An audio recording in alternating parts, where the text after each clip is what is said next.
Thank you for joining us this evening. I'm Sarah Horbacewicz. Tonight, North Little Rock police are investigating after a man was found in a crashed car on 16th Street. Police then took the man to the hospital, where he later died from crash-related injuries. The department is now asking for help from anyone who might have more information. Another shooting this weekend left one dead and one hurt in Pine Bluff. Officers responded to East Lake Drive yesterday. They found a gun lying on the road and someone with a gunshot wound who was pronounced dead at the scene. Another victim of the shooting was found a street over. Police say that person ran through a wooded area between the streets and knocked on a door for help. Once found, they were taken to Jefferson Regional with non-life-threatening injuries. We'll keep you updated on air and online on both of these investigations at thv11.com.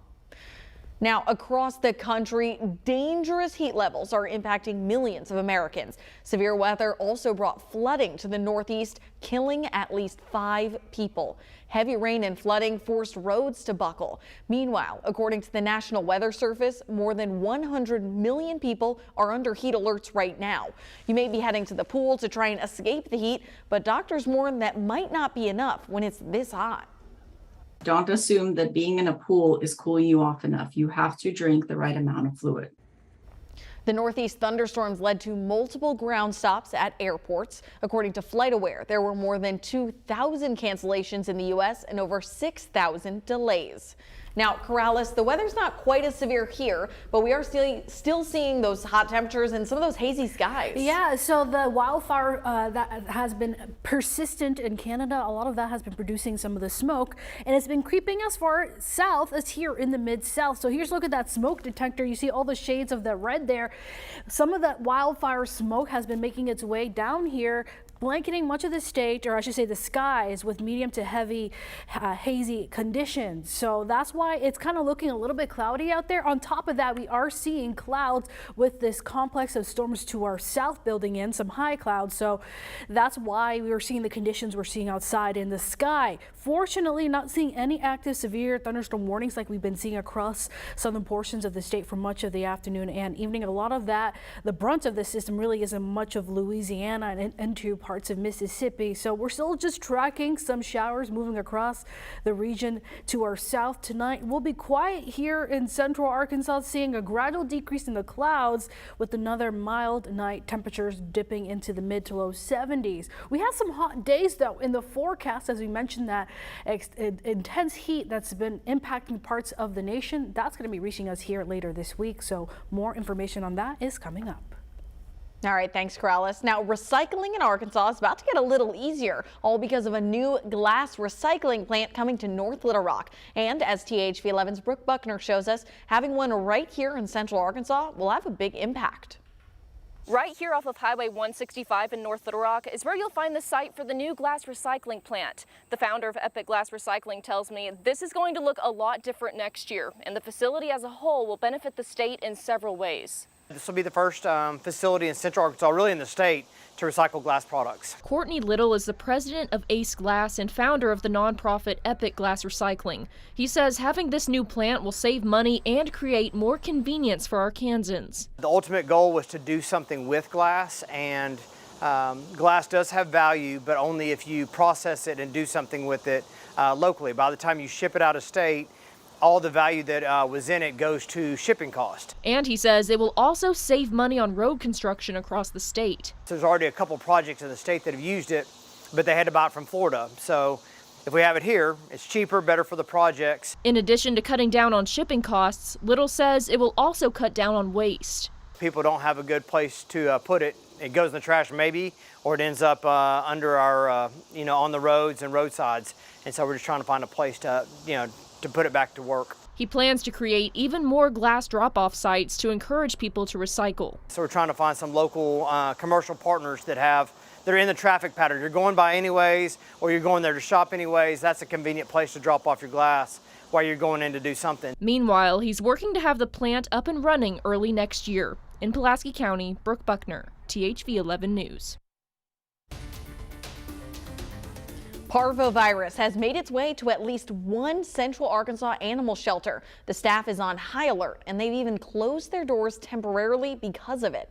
6 dogs were dumped near the Sherwood Animal Shelter on Monday. 2 puppies survived and then tested positive for parvovirus. The 2 dogs, Doodle and Dooley, are about 15 weeks old and are currently getting treated at North Hills Animal Hospital. The community is supporting them in this recovery process. We have a GoFundMe going on for the pups.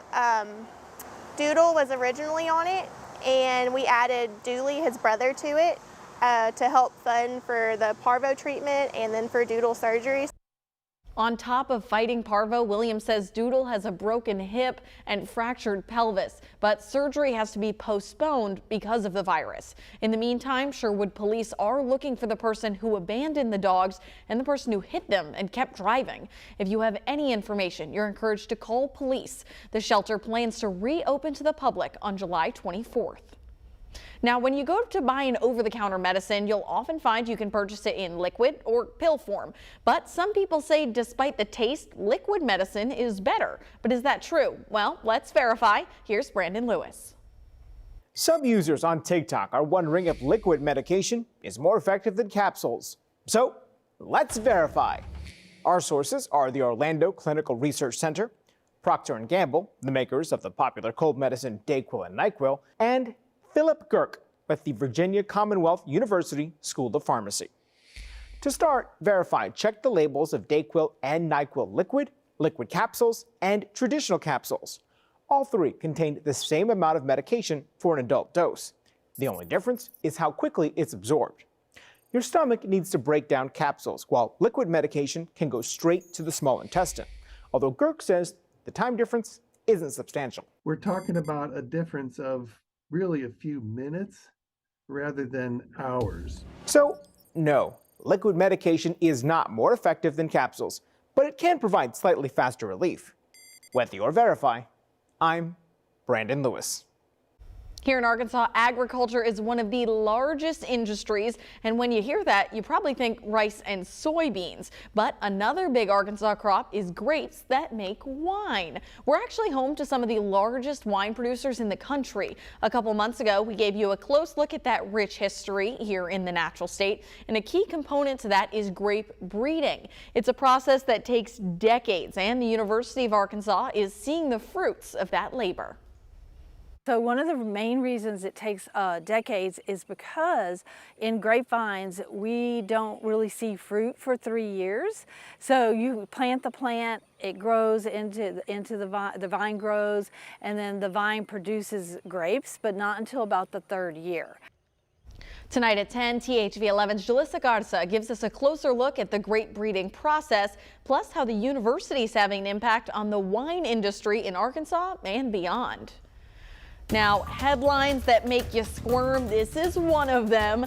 A critter that is catching on eyes online has been in the natural state for years. What we know about jumping worms after the break. Corrales? Creepy crawlies, my goodness. Speaking of crawling, temperatures are going to be slowly crawling and climbing, increasing further into the week. We'll likely see the return of highs around 100 degrees once again in the forecast. I'll talk more about that coming up.